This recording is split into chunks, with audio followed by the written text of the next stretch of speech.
महाकाल और युग प्रत्यावर्तन प्रक्रिया। सभी को प्रणाम। महाकाल और युग प्रत्यावर्तन प्रक्रिया डे 12।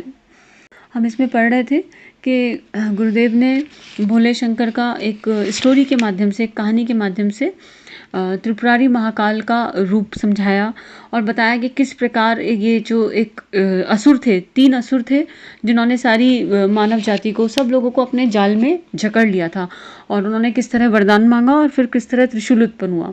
फिर हमने 2 जो दैत्य थे उनके बारे में पढ़ा था कि किस तरह ये दैत्य एक दूसरे से इंटर रिलेटेड हैं और किस तरह ये हमारे जीवन को ख़त्म करते जा रहे हैं। मतलब दीमक के जैसे हमारे अंदर घुस जाते हैं।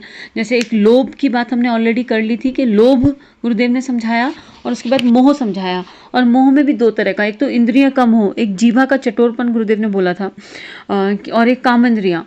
और उसमें भी, और दूसरा मोह का रूप आसक्ति। हम अपने परिवार से ऊपर नहीं उठ रहे हैं, केवल स्वार्थ में अपना इकट्ठा कर लो। आज भी अगर आप देखोगे आज की परिस्थिति में कुछ लोग ऐसे हैं जो संग्रह करने में लगे हुए हैं। मतलब मैक्सिमम मेजोरिटी नेगेटिविटी की तरफ बढ़ गई है। तभी तो कलयुग आ गया है। कलयुग क्या है? कॉन्शियस शिफ्ट है ना। सतयुग मतलब ज़्यादा लोग अच्छा सोच रहे हैं, पॉजिटिव सोच रहे हैं।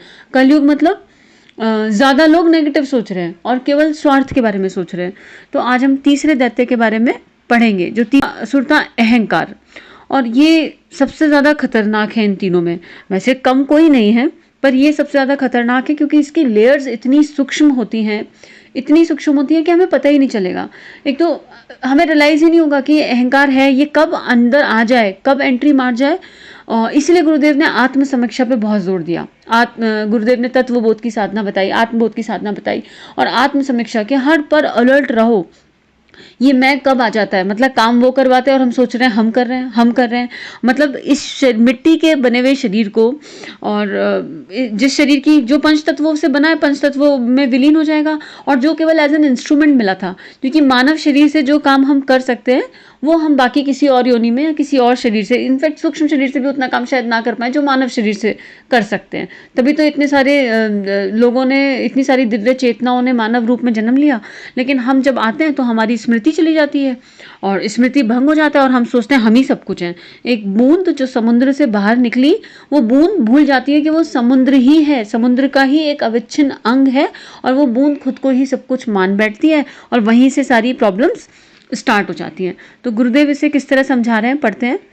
मिट्टी से पैदा हुआ, मिट्टी में मिलने वाला मल मूत्र और हांड मांस के ढेर, कीड़े मकोड़ों जैसा तुच्छ मानव प्राणी जब अपनी भौतिक उपलब्धियों पर इतराता है तब हंसी रोके नहीं रुकती। रूप लावण्य, वेश विन्यास की, श्रृंगार प्रसाधनों की ऐसी धुन उसे सवार है कि ना जाने क्या बनना चाहता है, ना जाने क्या देखना चाहता है। हर घड़ी यह अभागा नर कंकाल इसी उधेड़ बुन में लगा रहता है कि अपनी वस्तुतः स्थिति को छुपाकर दूसरों की आंख को धोखे में डालकर कैसा दिखने लगूं। शरीर रिक्शा पर जितना समय और धन खर्च किया जाता है उससे दूना चौगना यह दुनिया श्रृंगार सज्जा पर व्यय कर रही है। फिर भी कुरूप जैसी कुरूप थे वैसे के वैसे बने हुए हैं। देखिए गुरुदेव कड़े शब्दों में लिख रहे हैं, लेकिन इनके पीछे जो वेदना है ना उसे भी समझिए। जब गुरुदेव ने, आप उन्हें चाहे ऑथर के रूप में देखें, चाहे राइटर के रूप में देखें, चाहे गुरु के रूप में देखें, चाहे युग ऋषि के रूप में देखें, जिसकी जैसी दृष्टि उसकी वैसी सृष्टि। लेकिन जिस समय उन्होंने किताब लिखी होगी ना, अंतः वेदना होगी उनके हृदय में, वेदना मानव जाति के लिए कि हम लोग किस दिशा में बढ़ रहे हैं। तभी तो इतने साल पहले ही लिख गए।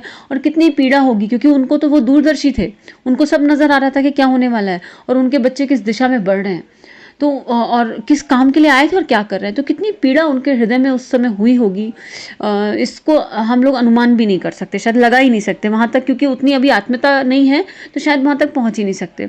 तो गुरुदेव बोल रहे हैं कि हम लोग अपने आप से पूछें कि 24 घंटे में से कितने घंटे हम इस शरीर पे स्पेंड कर रहे हैं। अगर ऑनेस्ट आंसर देंगे ना तो हम मैक्सिमम टाइम इस शरीर को दे रहे हैं।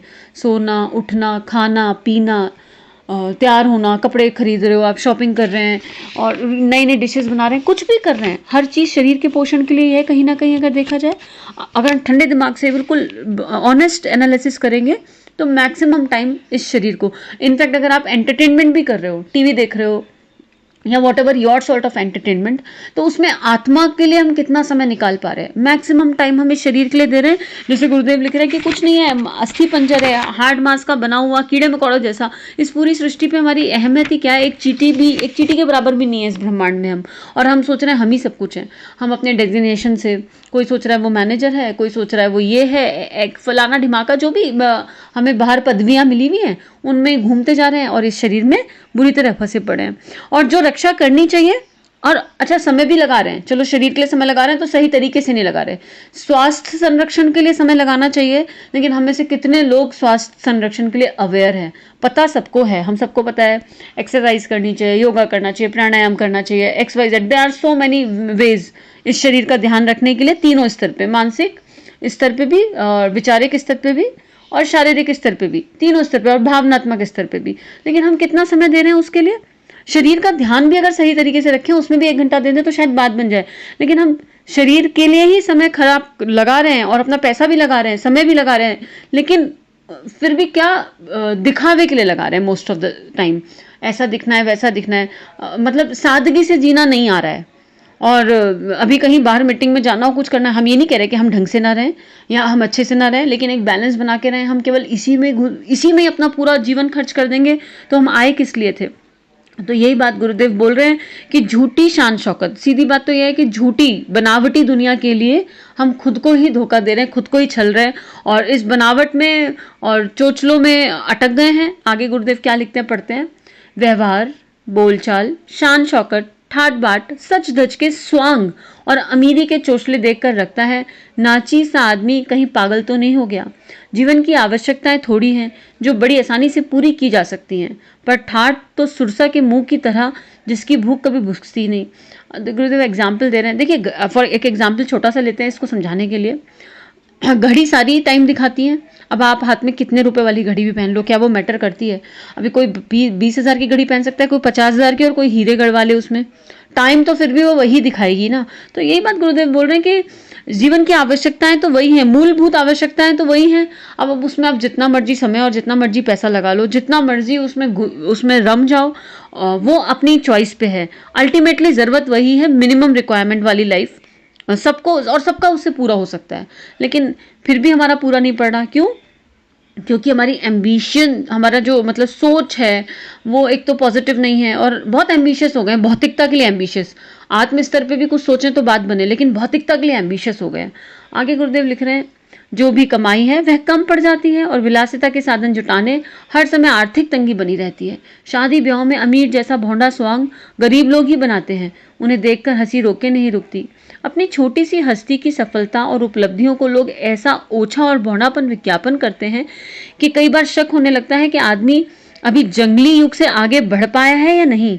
सभ्य बनने की उसकी डींग कहीं आत्म प्रवचना ही तो नहीं। एक दूसरे के साथ इतराकर बड़प्पन का रौब गांठते हुए उच्च उद्वत, उच्च श्रृंखला, अवज्ञा, तिरस्कारपूर्ण व्यवहार करते हैं। उच्च श्रृंखला, उद्दंडता, गुंडागर्दी बरतते हैं, शोषण, उत्पीड़न, जल, द्वेष और अनाचार की रीति नीति अपनाते हैं। तब यही कहा जा सकता है कि अभी भी हम नर पशु एवं नर पिशाच तो नहीं बने हुए। देखिए, गुरुदेव कह रहे हैं आत्म समीक्षा करने के लिए कि चेक करें, अपने अपने को चेक करें एज एन इंडिविजुअल।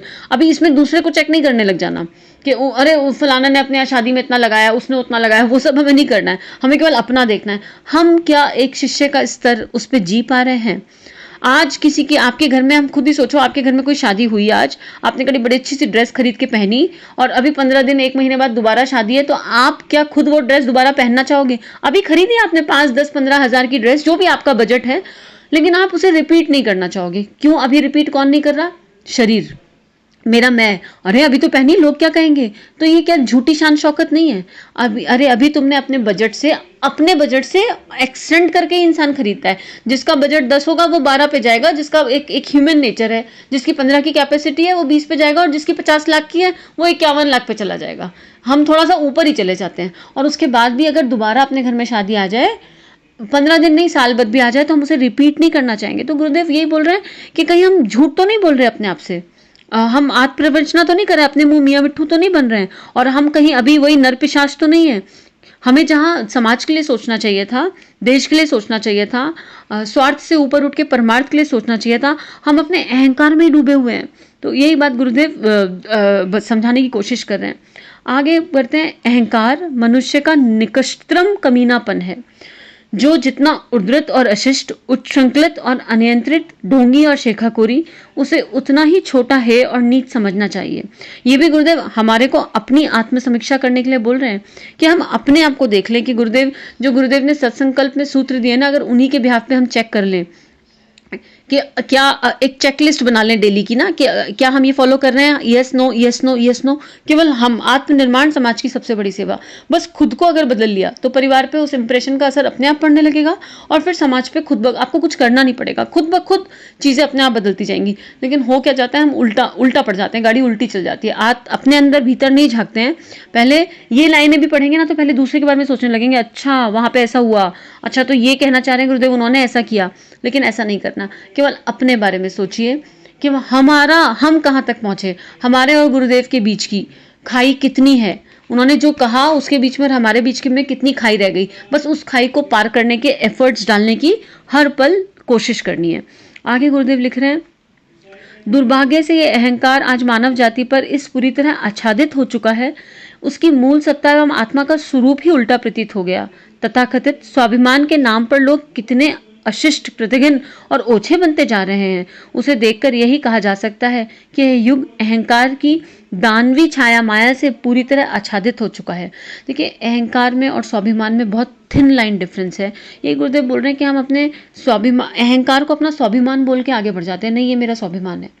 लेकिन हर्ट, गुस्सा, कोई भी इस तरह का नेगेटिव इमोशन होता है ना, तो वो मेरे मैं को ही होता है। किसी ने आपको कुछ बोला और आपको लग गया तो वो डेफिनेटली आपके मैं को लगा, और आप बोल रहे हो नहीं मुझे तो अपना स्वाभिमान बना के चलना है। नहीं, स्वाभिमान मतलब जो प्रेम भाव, अगर हम प्रेम को समझ जाए ना, मूलतः कि प्रेम क्या है, जब हमारे अंदर गुरुदेव की कृपा से, प्रभु की कृपा से, आपके इष्ट की कृपा से आपके अंदर प्रेम का विस्तार होगा ना, तो कहीं कोई दूसरा दिखेगा नहीं, सब अपने ही लगने लगेंगे। और जब सब अपने लगेंगे तो जो आत्मा के मूल गुण हैं वो अंदर से प्रकट होने लगेंगे स्वतः, क्योंकि वो आत्मा के मूल गुण हैं। वो क्या है? कंपैशन, फॉरगिवनेस, ऑनेस्टी, संवेदना। तो अगर कोई आपको आके कुछ बोल भी जाएगा ना, तो आपके मन में उनके लिए करुणा का भाव आएगा, हे प्रभु जैसी कृपा हम पे करी ऐसी इन पे भी कर दो। लेकिन अगर आपके मन में उसका नेगेटिव आ रहा है, अच्छा इसने मुझे एक मारा तो मैं 2 और सुना के आऊँ, तो आप निश्चित रूप से और फिर साथ में हम कहते हैं नहीं हमें अन्याय करना गलत है। ये ये बहुत कॉमन आता है कि अन्याय अगर करना गलत है तो सहना भी गलत है। नहीं, हमारा कार्मिक भी तो है, यहाँ कर्म की गति भी समझनी होगी। तो हम कई बार अपने अहंकार को अपने स्वाभिमान का नाम देके खुद को ही छलने लगते हैं। तो इसलिए आत्मसमीक्षा बहुत इंपॉर्टेंट है। तो हर पल खुद को चेक करिए कि क्या हम खुद को धोखा तो नहीं दे रहे, कहीं कुछ गड़बड़ तो नहीं हो रही है। और ये चेकिंग केवल हम खुद की कर सकते हैं। और इसीलिए जप रूपी साबुन, इसीलिए उपासना समर्पण योग जब भी हम करते हैं उसमें बताया है कि जप रूपी साबुन कितना इंपॉर्टेंट है। स्वाध्याय अपनी जगह, लेकिन चित्त पे पड़े संस्कारों को घिसने के लिए भाव रूप से, उसमें भी इंटेंशन मैटर करती है। अब रोबोट के जैसे आप 4 घंटे जप कर लो कोई लाभ नहीं, लेकिन पूरे इंटेंशन से, पूरी शिद्दत से, पूरे भाव से अगर आपने 15 मिनट भी उपासना करी और अपने इष्ट के साथ बैठ के अपनी चेकिंग कर ली, अपनी क्लीनिंग कर ली, तो आपको धीरे धीरे आंसर खुद ही मिलने लगेंगे। आज के लिए इतना ही, आगे कल पढ़ते हैं। परम पूज्य गुरुदेव वंदना माता जी के श्री चरणों में नमन वंदन करते हुए पूरे विश्व में शांति की प्रार्थना के साथ शांति पाठ। ओम शांति ही शांति ही शांति ही, सर्वारिष्ट सुशांतिर्भवतु।